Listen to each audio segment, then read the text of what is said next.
Ways to think about relationships. Point 1. New ways to think about relationships. Have you ever felt uneasy when things get too close in a relationship? Or found yourself worrying a lot about your partner or your connection?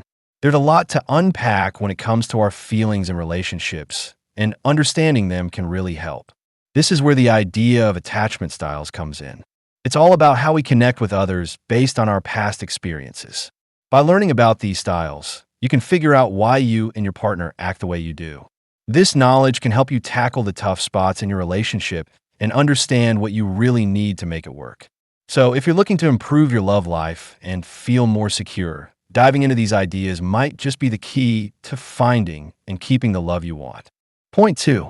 Why we all need close connections for a happy life.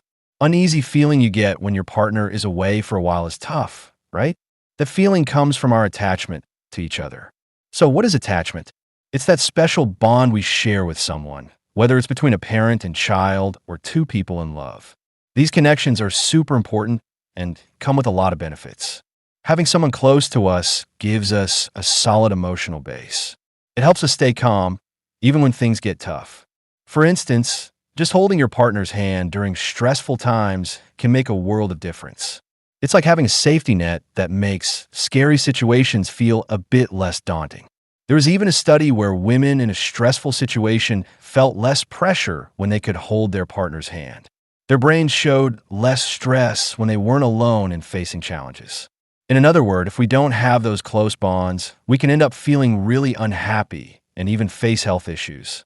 Being in a bad relationship can hurt us both emotionally and physically. For example, if you're not happy in your marriage, just being around your partner can raise your blood pressure. That constant stress can lead to serious health problems down the line, like heart disease. So, it's clear that having strong connections is key to living a healthy and happy life. Point 3. Why we crave connection. You know how sometimes your partner can really get on your nerves, but you still love them? That's because our need for connection is something we're born with. It's in our genes. From the moment we're born, we want to bond with others. This isn't just about liking relationships. It's something deep inside us. Way back in the day, our ancestors figured out that sticking together was key to surviving tough times and avoiding danger. Those who found reliable partners were more likely to have kids, and they passed on those genes that made them good at forming connections. But it's not just about our genes. Our experiences also shape how we connect with others. For instance, if parents give their kids lots of love and pay attention to their needs, those kids are more likely to have healthy relationships when they grow up. On the flip side, if a child struggles to form stable bonds, it doesn't always mean their parents did something wrong. As we grow up, the relationships we have can also change how we feel about connecting with others. If you go through a tough breakup, it might make you hesitant in future relationships. So, now we understand where our need for connection comes from. And in the next parts, we'll explore how our different needs and relationships affect how we act. Point 4. Understanding anxious attachment in relationships. People with an anxious attachment style really crave closeness and often worry about their relationships. We all want to feel connected to others, but we don't all go about it the same way. Some folks are more anxious when it comes to love. They tend to overthink things and might constantly wonder if their partner truly cares about them. For example, imagine you call your partner at work because you miss her, but she can't pick up because she's in a meeting. Instead of feeling okay about it, you start to panic, thinking maybe she doesn't love you anymore. Then, when she finally calls you back to explain, you feel a mix of relief and lingering worry. If this sounds familiar, you might have an anxious attachment style. This means you often need your partner to be available and might take their actions too personally. To feel secure in a relationship, it's important to find someone who can meet your emotional needs. If you're with someone who struggles to give you that reassurance, it can leave you feeling uneasy. Look for a partner who is comfortable with intimacy and can talk openly about your feelings. Being with someone like that can help you feel truly loved and understood. Point 5. Understanding avoidant attachment in relationships. So, let's talk about what it means to have an avoidant attachment style. If you find yourself wanting a lot of independence in your relationships, you might relate to this. Picture being in a relationship where you feel trapped because your partner seems really clingy. You might wonder why they need to rely on you so much. Does that ring a bell? If it does, you might have an avoidant attachment style. People with this style often try to keep their distance in relationships. They want to stay independent and worry that getting too close could take away their freedom. This can make it tough for them to connect with others because they might not always recognize or understand other people's feelings. But here's the thing. Even those with an avoidant style need connection, just in a different way. They often search for that perfect partner, but they can struggle to compromise. Instead of adapting to their partner's needs, they might create a fixed idea of what their ideal partner should be like. Little quirks, like how someone drinks their coffee or sneezes, can become reasons to keep their distance while they wait for someone who fits their mold. To make relationships work, it's important for avoidants to try to see their partner in a better light. When things get tough, they might quickly point fingers, which can put a lot of stress on their partner. But this can change. If they work on looking at things from their partner's perspective and reflect on their own feelings, they can build a stronger connection. It's all about shifting that mindset and being open to seeing the good in their partner. Point 6. Understanding secure attachment. The key to happy relationships. People with a secure attachment style are pretty laid back, and they're actually the most common type of partner out there. When we think about relationships, most of us want to find that special someone who knows when to give us space and when to snuggle up when we're feeling down. Believe it or not, those people really do exist. They have what's called a secure attachment style, which means they feel comfortable being close and intimate with others. Unlike some people who might struggle with being too clingy or too distant, secure folks just seem to get it. They can pick up on what their partner needs without stressing out like someone who's anxious or shutting down like someone who avoids closeness. In fact, having a partner with a secure attachment style is one of the best signs of a happy relationship. When both partners are secure, things usually run smoothly. But even if just one person in the relationship is secure, it can really help smooth over any bumps that come from different attachment styles. Imagine you're at your desk, feeling overwhelmed with work and running out of time. You're stressed, and when your partner comes in and asks how you're doing, you snap at them instead of sharing your worries.